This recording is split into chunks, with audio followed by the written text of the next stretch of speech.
Welcome to Supercomputer, a show about making sense out of a mess of technology. My name is Matthew Casanelli, and I'm here to teach automation to everyone. And I'm Alex Cox, and I'm going to do a magic trick for Matthew right now. Oh, no. Oh, my God. Some people might know that we're doing a video show along with the traditional RSS, as usual, podcast.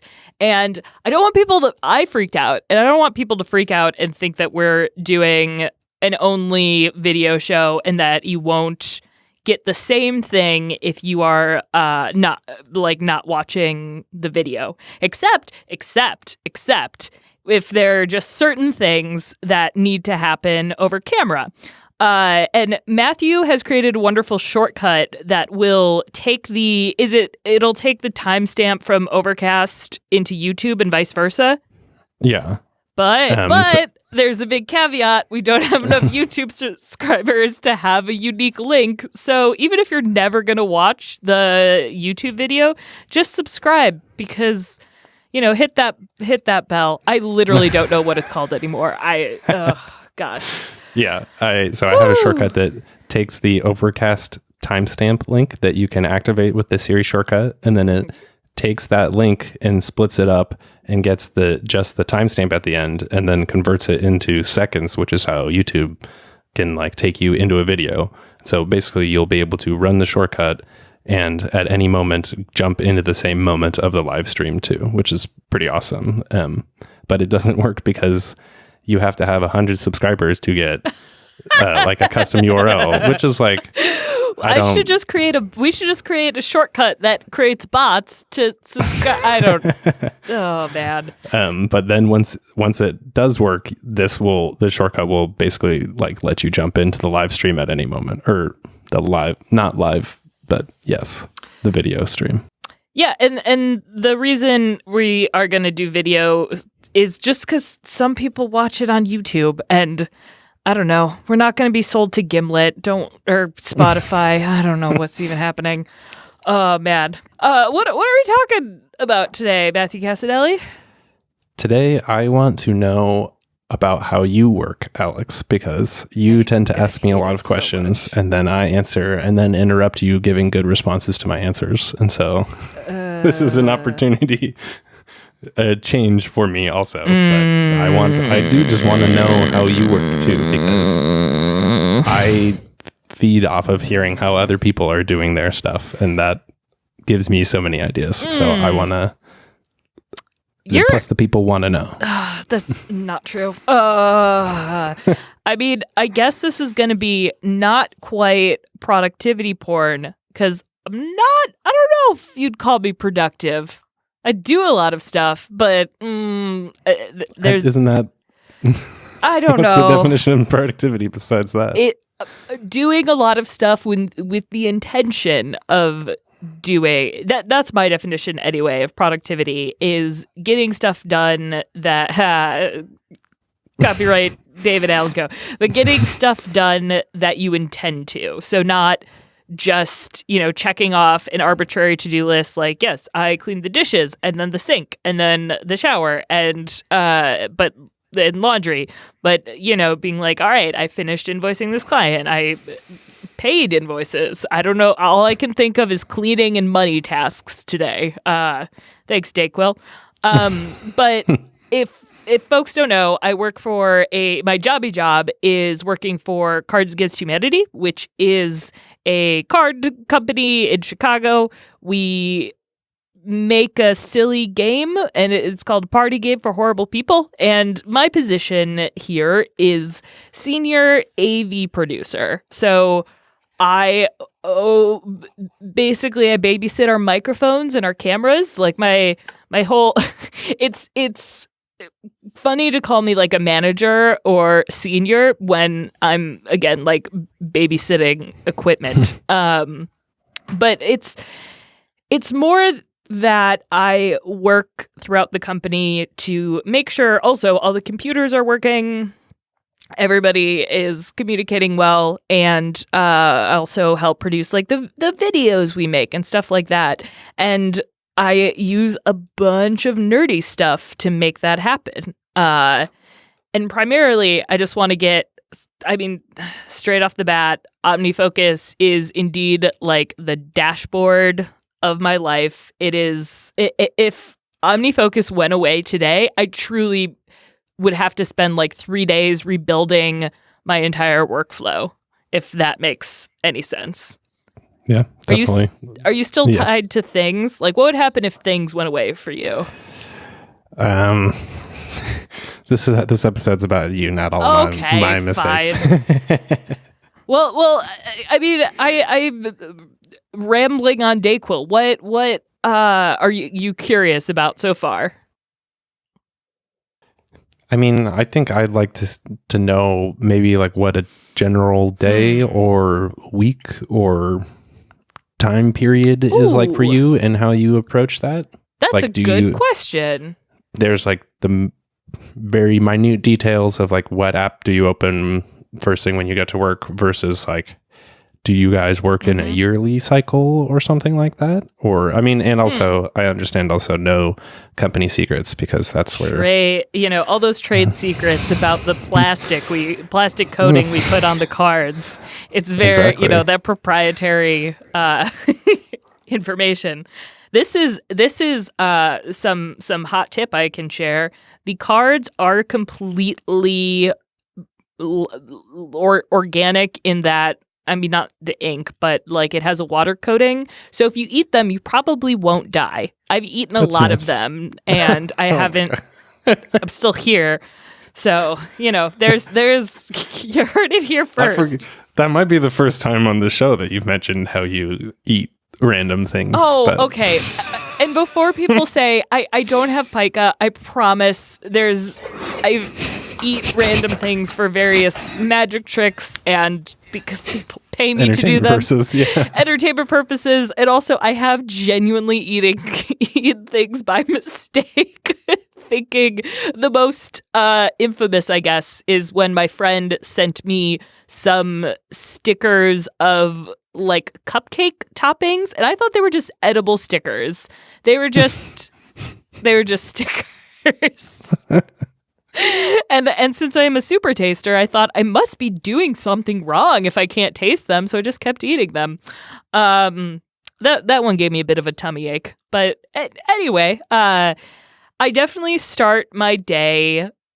I mean, this is a cliche, but my day starts the night before, around 5 p.m., prepping everything that's going to happen for the next day. And I try not to work on Sundays, but sometimes it happens, like doing an outline for the entire week.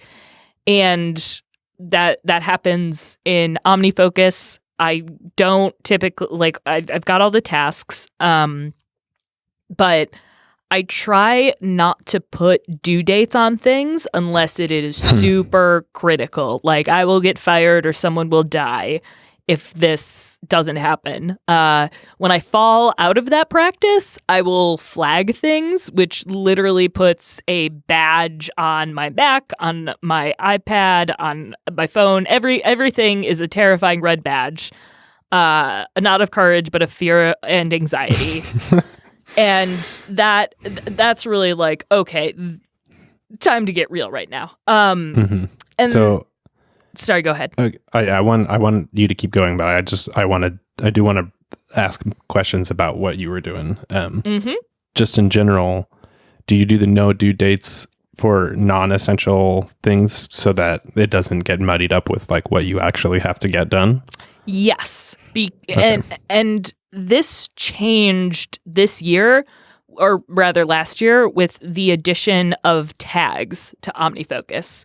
So there's a tag that I have that's just today. And that's essentially meaning it can happen anytime. It's one of the things where I can open it and it's like, here's all the things you can do today. With the caveat that it's also in a custom perspective. I have various perspectives, like today at the office, or today, or I should say that it's, all right, stepping back. I realize as I'm saying this, I'm like, why do people think OmniFocus is complicated? Oh, right. Because there's you a have lot to have of words. the pro version even just to get that. Yeah. But so now OmniFocus, you can have a bunch of tags, which is what I do. It's a minimum of 2 tags, which is the place I can do it, or what I need to do it, and the energy level I anticipate it will take. So I have perspectives of like, if something is tagged with today and low energy, that's kind of the stuff I will usually do around like 5 p.m. when I'm exhausted and I feel like I need to get stuff done. I will also tag things with medium energy and high energy, and I try to get all of the high energy stuff done in the morning. And also high energy typically has a due date, because if it has a high energy, it's a priority and it needs to happen. Yeah. That makes sense. But then you can filter out the low energy ones that you don't need to do yet. So it's not blocking it. Okay, so I want to ask about that. First of all, the today tag thing being a custom perspective is interesting because that's like the anytime view in things is what I started living in, because that does give me a full access to all that stuff. The energy one is something that I had picked up that totally changed like how I approach the work. But I interestingly labeled it the exact opposite way that you did, where low energy tasks are things that I can do when I'm low energy versus, I mean, I guess maybe it's similar, but maybe the order that we do it is different, because like when I'm low energy, that means I don't want to be doing anything and I only want to do like the simple things that I can like get done without losing more energy, versus like when I have it takes high energy for me to build it up. I don't know. I guess maybe I just am approaching it at a different time of day.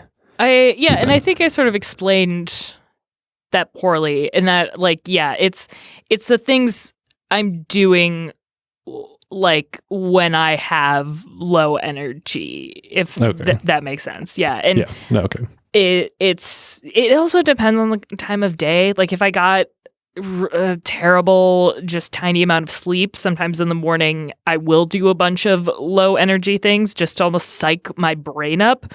Because I'm told I'm a knowledge worker. Blech. What a terrible name. But I really like only seeing at the very most 5 things on my to-do list. And that doesn't mean there's only 5 things I need to do that day, but it's like, okay, these are the 5 things I need to do or should be doing right now. But usually that's only 2 or 3. That mentality sounds very stressful, because it should be one thing you need to do right now and then something after that, versus like 5 things simultaneously. Oh no, I get what you mean. Just like when you see it, you don't want to like, but just the mindset of how you approach it, I think, is what's so like fascinating, because me changing my mindset totally changed how I approach the tool, and that made a huge difference. But yeah, you also have a lot on your plate, so should we talk about that? Yeah, that's what I was going to say. And I am interested in the non-urgent parts, because then that's because naturally urgency always tends to take priority, and the system helps you decide. So yeah, the nice thing about OmniFocus and the medium energy tasks, which that's the majority of what I do, it allows for a lot of like improvisation during my day, because that just is the nature of my job is very, very hectic in a way that I very, very much enjoy. But it's not like I can do the Cal Newport thing of deep work where I'm just sitting and it's like focus, hyper, whatever. There are days where I can do that, but that's usually not most days. And the the reason I always have those like 3 tasks up at the same time is because I do tend to be juggling those 3 things. I also don't believe in multitasking. That I share Merlin Mann's mentality of just switching tasks very quickly, which I hope I'm sort of good at. And the other very, very essential tag I use is names of people, because I don't have I'm not like full time managing a team, but I'm often managing a small group of people for a certain amount of time.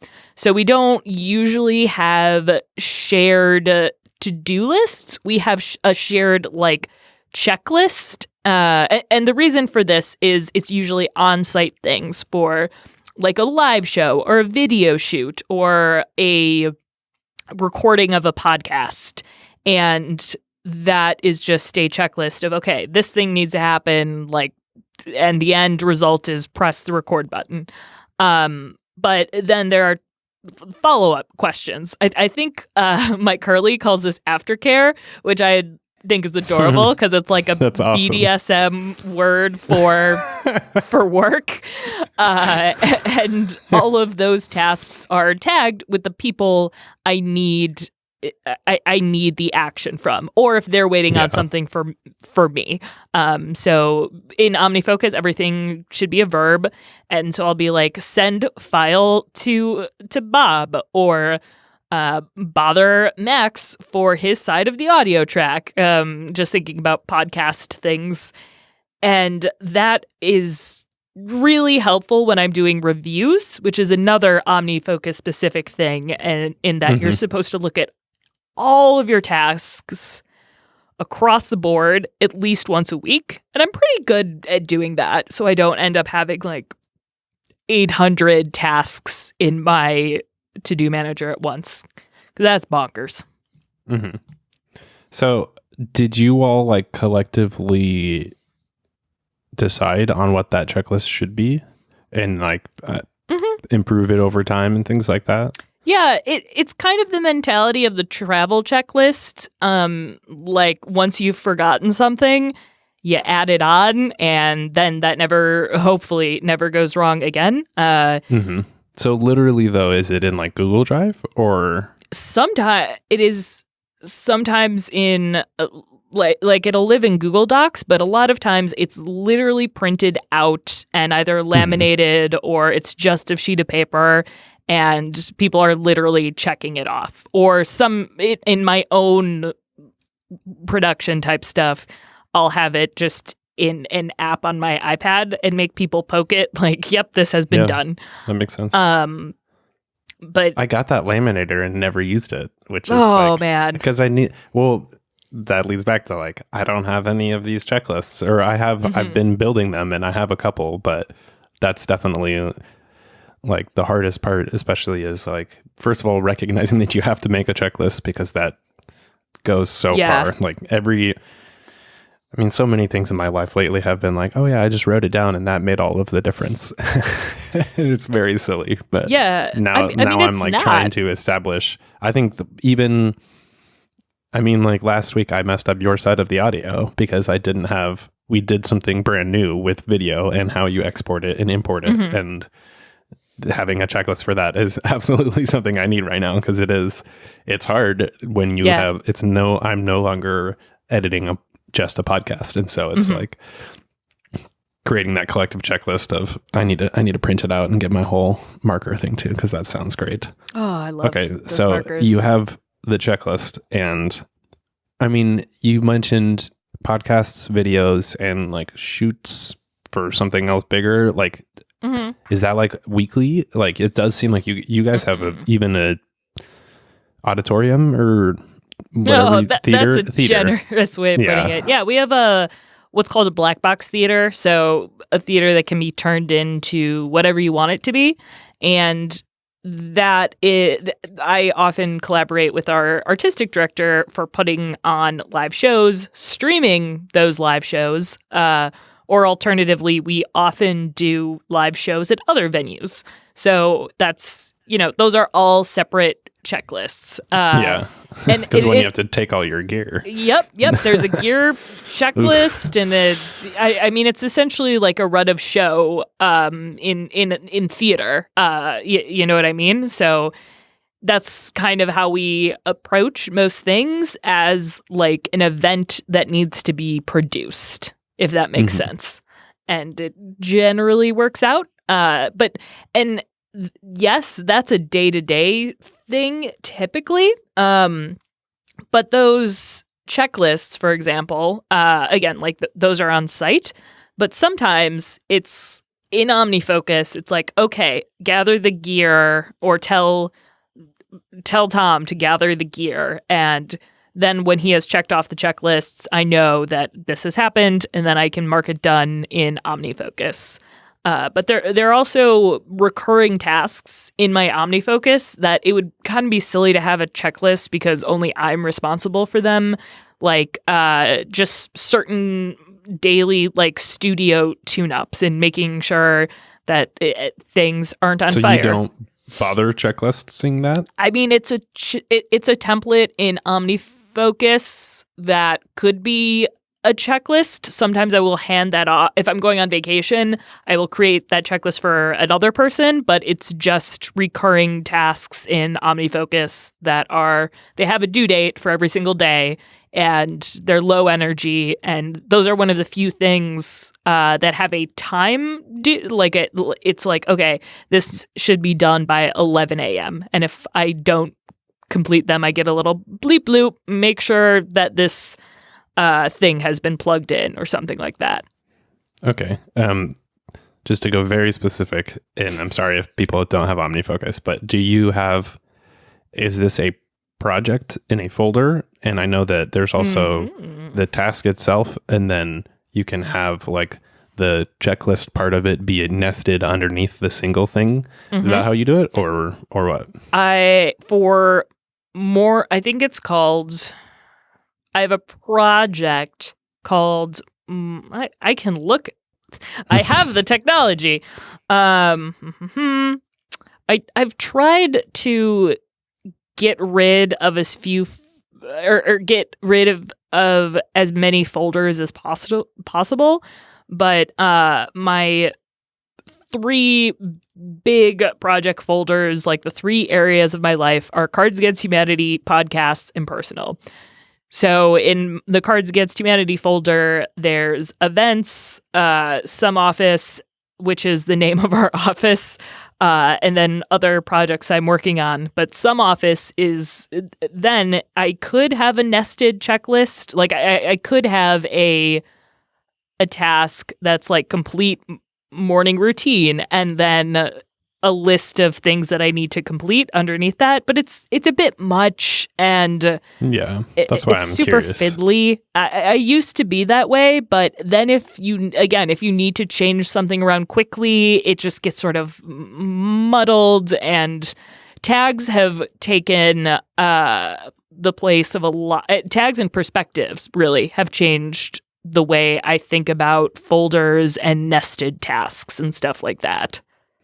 Interesting, because that's, I think, to like bring it out to how people who don't necessarily use OmniFocus or something like that, is it can just get messy when you have too much of the system in the way. Like I specifically with OmniFocus, I have a lot, or just using it on iOS, is like they have esoteric icons, first of all. So I'm like, what does the 3 dots plus the arrow mean? And then it's just like, or can be a perfect example of where on the Mac it's way easier, because you just drag and drop it and it nests itself. But on this, you have to like move it into an upper level folder and jump around kind of back and forth. And so like I personally found that to be too much to manage in OmniFocus, because mostly because I don't use the Mac version that much. And so it was like, I'm trying to like organize it all on my iPad, and then it's just like, RSI is like, sorry, I'm not going to do this 700 times. It's just like, I cannot,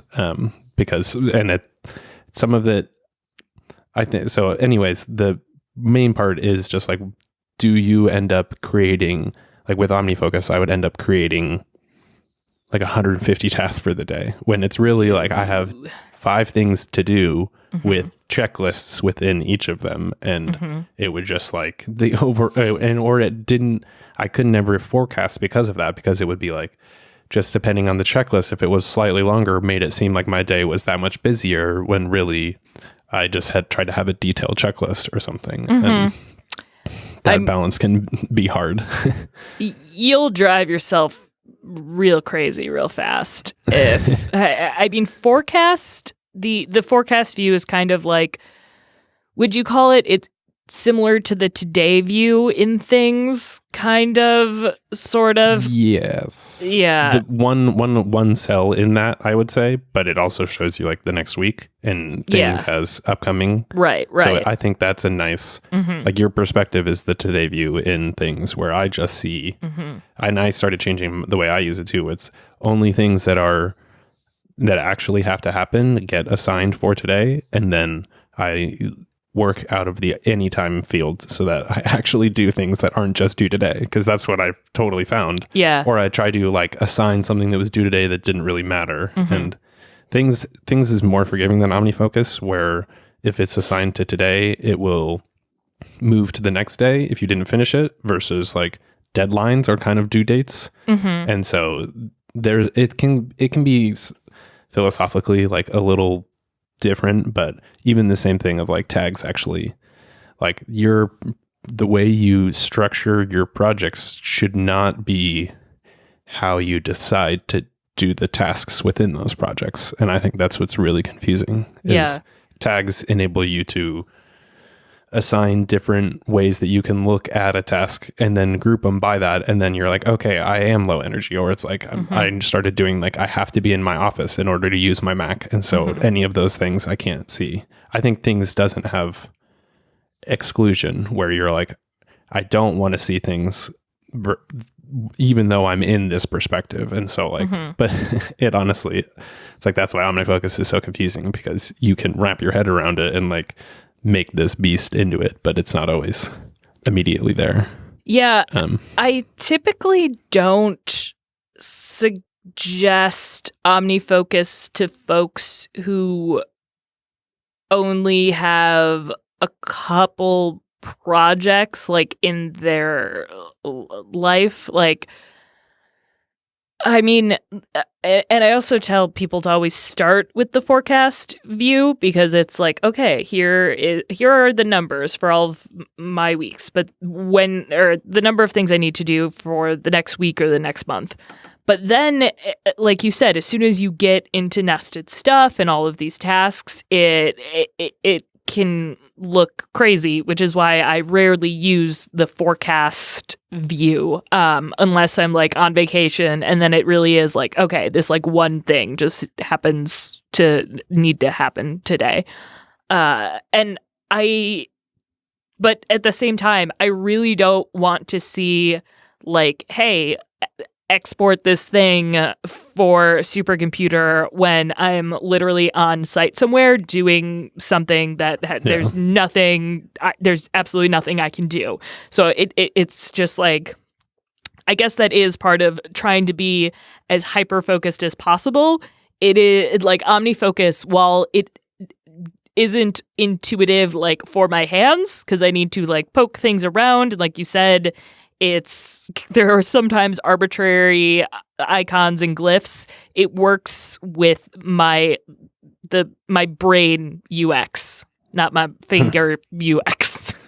I think it makes sense though. And I think that the part of the problem that I've had in the last year was switching from not being a person who's creating things to doing that. And there wasn't as much, I mean, I was going to say like an employee versus not an employee, but that's not a great distinction. That's sort of meaningless at a certain level. And I do think like some of this level of system wasn't necessary for me before. And I think that's why it was always so intense. Like I do want to just start like keeping some checklists in notes and using that a little bit more versus some of the stuff that, or I have all these shortcuts ideas with that too, of course, but it is because I did muddy up the difference between task management and project planning and making checklists for what I'm doing. And adopting a mentality outside of that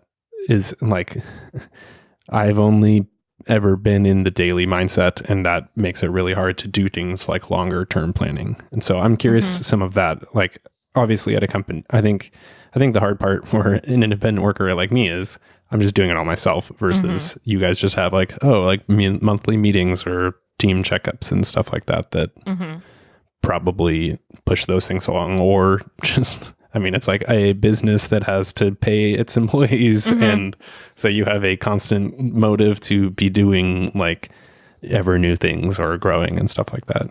I do enjoy money quite a bit. As I say, in this terrible, terrible video game called capitalism, I want to get all of the coins because I want to play on easy mode. But you gotta play on hard mode to, get all the coins. Man, that metaphor fell apart so fast. I thought I could get through at least like 2 to 5 seconds of a good metaphor. But yeah, it's kind of a self-perpetuating machine because it's like, okay, this task is done, and we're also always creating new projects that overlap on one another.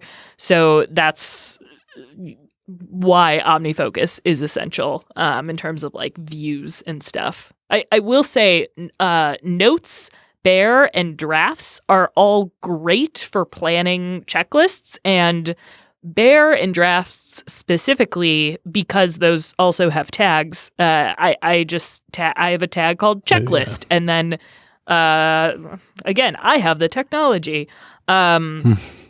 It's tagged checklist, and then the area of the building, basically. So checklist and then theater. And so there's different checklists for certain shows, whether it be a comedy show, podcast, presentation, stuff like that. And drafts is nice because you can do it in Markdown and then just send it on its way or put it in Google Docs. Man, I love drafts. Thanks, Greg. I don't know if you're listening, but thank you, Mr. Pierce. Question about the checklist real quick is, how do you do, one thing that I struggle with sometimes is kind of like 3 items in one part of the checklist. Like, because I don't know. I mean, sometimes you can be so literal. It's like, I don't want to be like, okay, take out one light stand, now take out the other light stand, versus like set up the lights and do this and this as one part. Like, do you group it that much or just go step by step by step? That's kind of oh God, this is gross.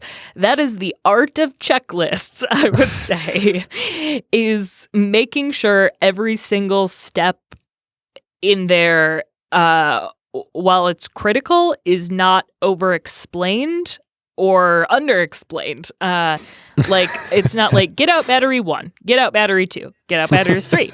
But the check, like, that item will be get out 3 Canon batteries or something like that. And with that very specific example of like setting up the lights, the checklist isn't set up the lights. It's I actually don't know if this is a checklist we have, but it would be like check that lighting kit is complete. And if you're not, and then underneath it'll be like, here are the things that are in the lighting kit. Does that make sense? Like under the one.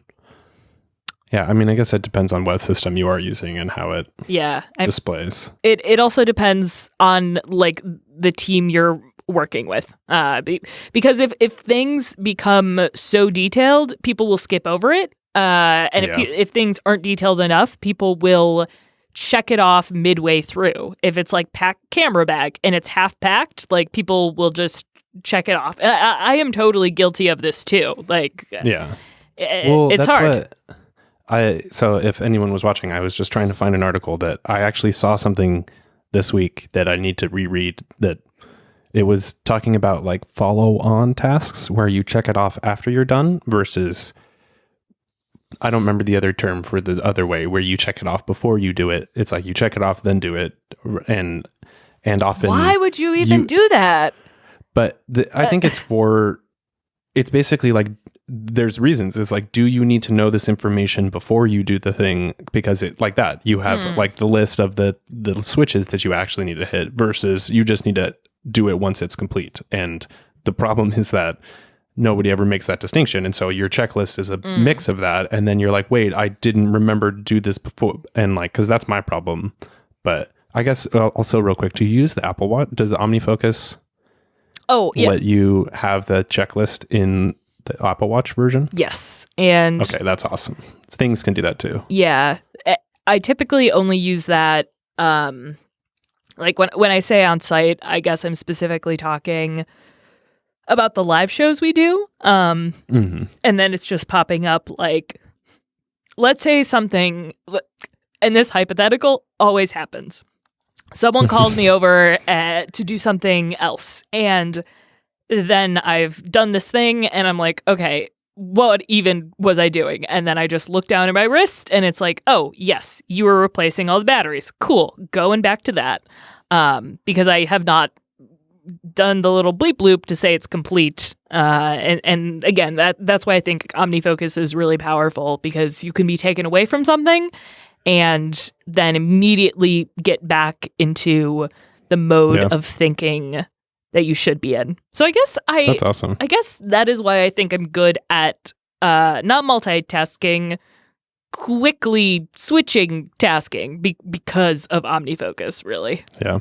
It makes it is like everything in my life comes down to like I haven't made the checklist for it, or just I struggle with making a checklist for something I'm about to do because I just want to do the thing, but then it is that inevitable thing of I just get distracted, and it is so many times it's like the hardest part is because it's just me doing it, and there's no one to be like, hey, by the way, the live show still go, like I'm just like in my house and suddenly doing something else, and or it's like a cool idea, and it is, I think that does come down to like capture, like how do you capture your information? I'm assuming drafts, because that's probably the easiest. Yes. Yeah. I just throw things in drafts, or there's 3D Touch on I have an iPhone 10, so on 3D Touch, you can just open a new inbox item for OmniFocus, and that basically means you put in a task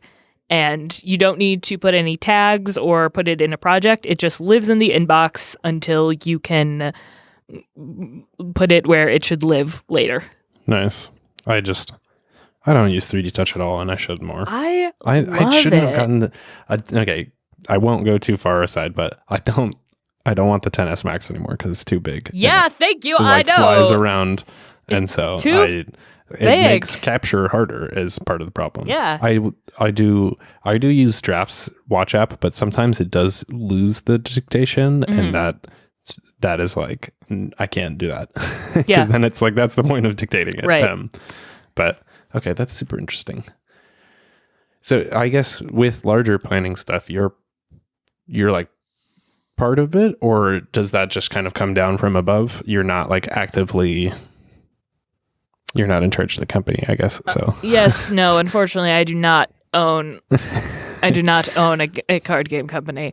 It fully, completely depends. We have very strange jobs that fluctuate all the time. And again, I keep coming back to OmniFocus. And I mean, I have, a list of apps, obviously, that I use to get my work done every day, like Logic, Final Cut Pro, 1Password, Fantastical, Calendars 5, Superhuman, which is not Supercomputer. It's an email app, Slack. I put iTunes in here. I don't know why. I guess because I use it. Caffeine pills. Do you guys talk in Slack Diet at Coke. the company, or is it email? Oh, what do you mean? Like, do you have a Cards Against Humanity Slack that you all use? Oh, yeah.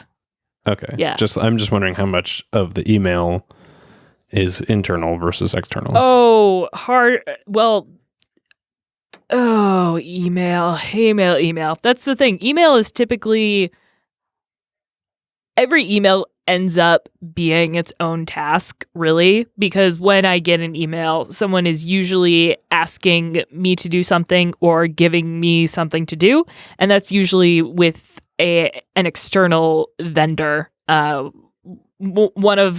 part of my job is bringing people into the studios we have and getting new and interesting people to like create shows in here. And, when I'm collecting W-9s or sending out checklists, like if you want to use the studio, here's the things you need to do. Unfortunately, email's terrible. Email will always be terrible. Like there's no fixing email, just like there's no fixing most post office issues. But internally as a company, like most I don't want to say like most startups because we're not a startup. With most millennial companies, like we use Slack for pretty much everything, even like sharing documents and stuff like that. But that's all boring. Like, doesn't everybody do that? Well, I'm just curious. Like, so if you get 50 emails a day, do you look at the email and then switch to your task manager and type up what you need to do? Or like, do you have any of that automated? Does your fancy app do that for you? No, my fancy app that's still in beta isn't great with sending things to OmniFocus. What I like about it is it treats most things as kind of a Slack message, really. Like it's just super fast with responding to things. I have an OmniFocus email address. Like you can email things to OmniFocus and they just pop up as tasks. And when I don't use that. I should. It's great because, there's this whole thing called Inbox Zero that everybody misunderstands. And I don't think I've ever gotten to Inbox Zero in my life because like who the cares? As long as you're doing the things you need to do, I don't need a pretty picture saying congratulations, you've reached Inbox Zero. Yay! I know, yeah. I do use there's this VIP feature in Superhuman that will push emails from certain people. Like for example, I typically don't get messages from my boss, Nice. but if he has CC'd me on something, then I know that it's either, quote, urgent or it's an important thing that I want to categorize as a task to do right away, if that makes sense. But usually I honestly don't have a dedicated time to do email. It's usually a low energy task of just kind of filing things like an inbox, like my OmniFocus inbox. I just throw stuff somewhere. Yeah. And I also have given up on personal email. I haven't checked that inbox in God knows how long. So that makes sense. But do you, I'm just, so. I can't tell if you're bored or fascinated. No, I am fascinated because I hate doing that. I guess the email into the task manager thing, like in general, I have a problem of putting things into my inbox and then not really giving it the task name that it needs, like not giving it a verb and not actually sorting it. I guess that's probably something that you do at the end of the day or something like that. Yeah. I typically clean out my OmniFocus inbox at the end of the day, meaning I assign it either a tag or I give it a due date or something like that. Emails typically have a due date because I don't want to be that much of a dick and respond like 14 days later.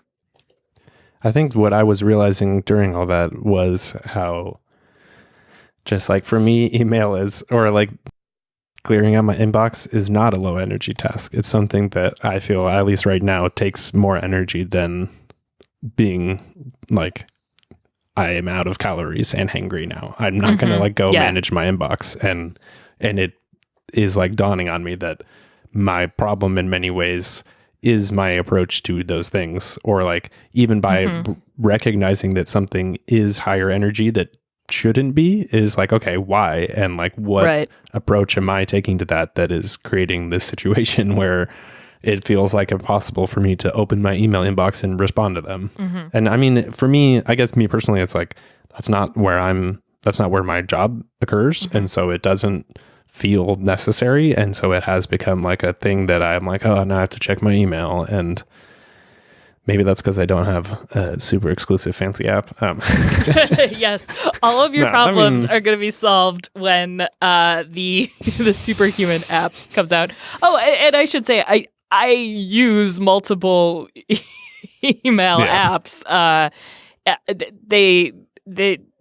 They switch often. Rosemary Orchard, wonderful genius human being, has great steps for how to use things with airmail, and on her show automations automators with David Sparks, like talking about how to automate things, even just with the stock mail app or mail.app in iOS. So yeah, there's a whole bunch of things going on there. Well, that Newton just came out again, and I think I went through the splash screens, and all of the features it pitched, I was like, I don't need that, or I don't want this. I don't it's obviously a necessary evil in many places, but if you can avoid it, it's like, I'm just trying to not build that into my life, where it is like, somebody was asking, how do we send you guys something? And I was saying, we do have an email address, but I was like, oh God, if we start getting a bunch of emails, that's like, clearly don't find that to be a task that or just like the system that way doesn't just has that all the like negative connotation to it. Right. And I think I do want to, or by like writing down a checklist of like, okay, I need to open my inbox and sort into these, or like, these are the tags, the folders that I use in my mail system. I think for me, that has been helping a lot more, because then I Whoa. You use folders in email? No, I was thinking of the mail app because it just only allows folders. Got it. I don't use any organization system in email besides get unsubscribe from everything. Oh, also, is it Stoop? Is a new app that I've been trying that is designed specifically just for email newsletters, because like I actually want to read my newsletters and not read like the spam from some company that it does kill me that when you sign up for an app, they start emailing you all the time. It's like, I didn't make this agreement, and I understand why. I'm like, I am a marketer from trade in the past. And so it's like, I have a new email newsletter that I'm doing now, but it's that you actually chose to sign up for that, not just to like use some app because they needed a profile to sell it to people. I have a bone to pick with you in terms of your newsletter, which I very much like. Sure. But signing up for it, you give your email address, and then there's 2 boxes you need to check. And I didn't want to check either box. Well, okay. Also, I wrote it. That's a good point. First of all, I'm going to write this down so I do it as my task and don't forget about it. And I need to make checklists for that system. But so I wasn't, will be a quick one, but like, first of all, I have to do that. I have to say, can you give me your email? But like, that's the sign up form. So that somebody was like, what? You can't. I said it's optional, the advertising part, but I also was like, I don't have any plans to do advertising, but it feels more weird. Like I was like, if you want to, maybe I would, I don't know. Like I am not a brand that is going to like sell this or something. If there was some sort of like Supercomputer merch and we sold ads to those people, like if they opted in, now I have their permission, but the way it's designed is terrible. So yeah, I remember. And it's like you have to have your actual address, and then Yep. Yeah, okay. I had my old address on accident before because I have to like now get a PO box, or otherwise you guys can all see where I live. That's the best part about not working from home is that no one knows where I live. I love that. That's my life hack. Never let anyone know who you are, and never give out your email address to anyone ever. That's how I get things done.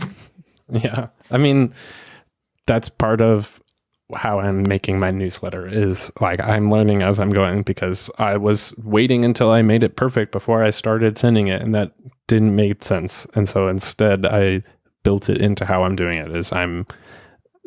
I've sent 2 emails. Like all I'm trying to do is send emails to people, and there's all this like if I use all this thing and it is like I just don't know what I'm doing. And so I want to like share with other people how to do this too, because it is hard to set up and understand. Like, would advertising ever make sense is something that like that's a high energy task to figure out. And I clearly deprioritized it and accidentally left it in the sign up form too. So, I mean, speaking of advertising, to round this out, do you want to talk about a new thing that we did, but we're not really talking about and we're experimenting with? We did actually set up the Patreon that we were talking about last week. So if people are interested, we're beginning to figure that whole thing out too. And I think, did we already make mistakes? I think I did something wrong. I mean, I'm sure we've made mistakes. I don't remember what they were. But that was one of those things where we definitely didn't make a checklist before starting it. We probably should have. That's fair. But no.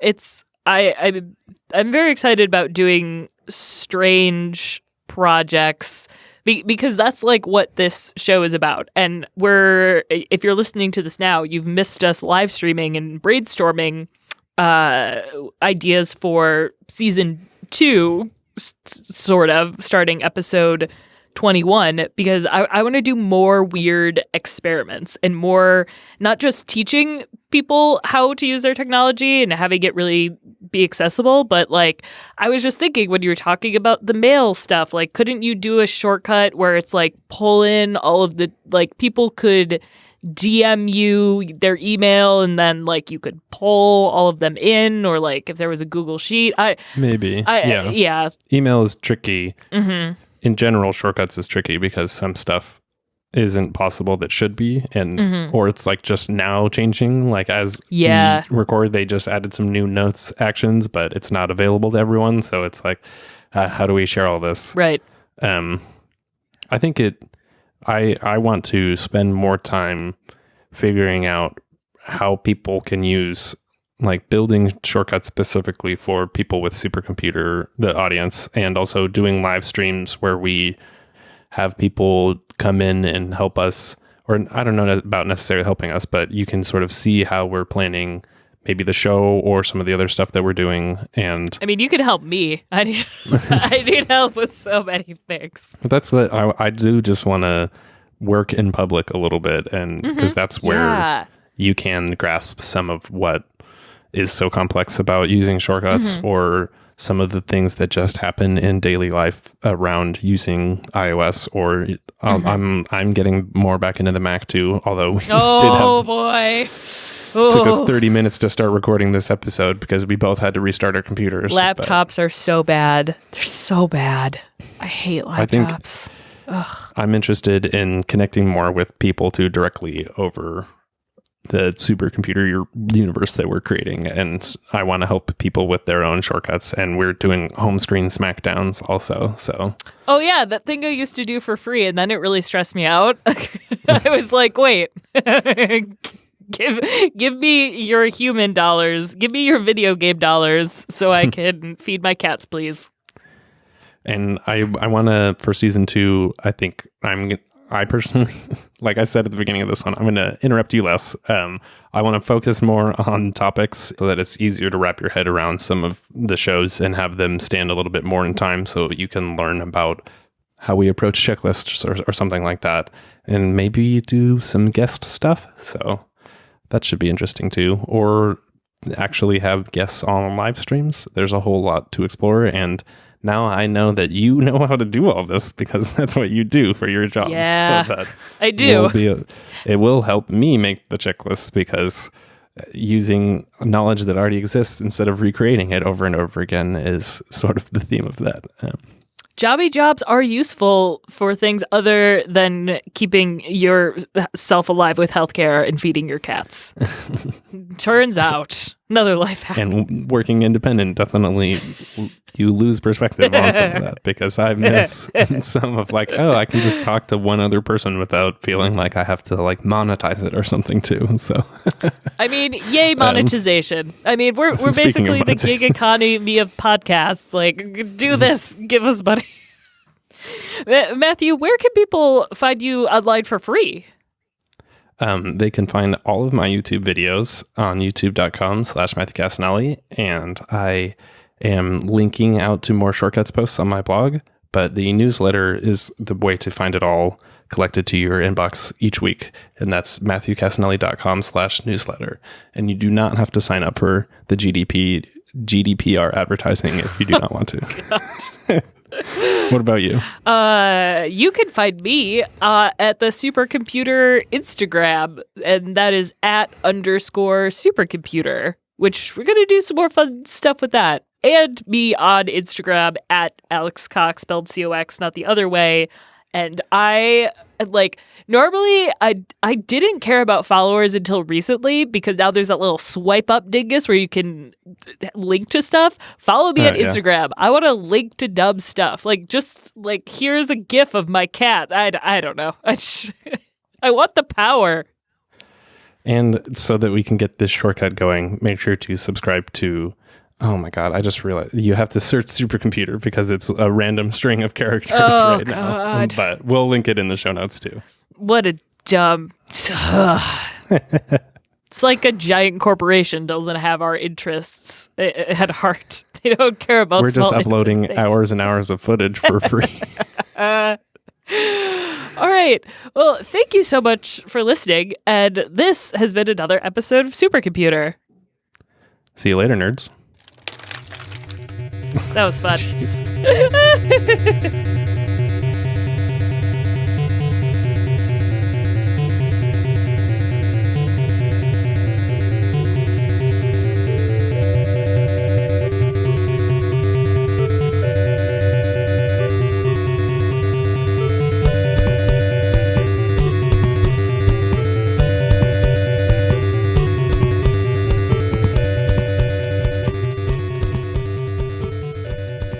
Well, do you want to see a magic trick? Sure. Okay. Oh boy. Oh my gosh, you dropped all of the cards. Hold on, it doesn't matter. I only need 5 cards to do this trick. Okay. It's gonna be fine. All right, I'm gonna take 5 cards from the top I'm gonna take 5 cards from the top of the deck. 1, 2, 3, 4, 5. And I'm going to send you a picture right now. See, that's why you don't even need to... We'll put it in the show art too, so people who are listening along can see. Oh, well, and yeah. I'm going to let's put this in the show notes, and then I'm going to put my crotch less in this picture then. And you can see the mess I made. All right. Sending this to Matthew... And I just want you, don't tell me what card you are picking. Just pick a card and hold it in your head. Oh, it's sideways. Okay, you picked a card. I have your cards, and I am picking one of them in my head. Okay. Was this your card? No. Was this your card? No. Was it still not your card? Okay. Hold on. Was this your card? Oh, yes. Fuck me. Well, and see, that's why some people tune into the video show. Yeah, there's nothing. That was a high quality video that you just missed. I mean, I could do a fun little if you want to see me flick around cards and like, woo, that's fun. I don't even know what's going on there, but yeah. Oh, you don't know how that happened? My magic? It's an illusion. Oh boy. I'm just glad I didn't get hacked. Got hacked.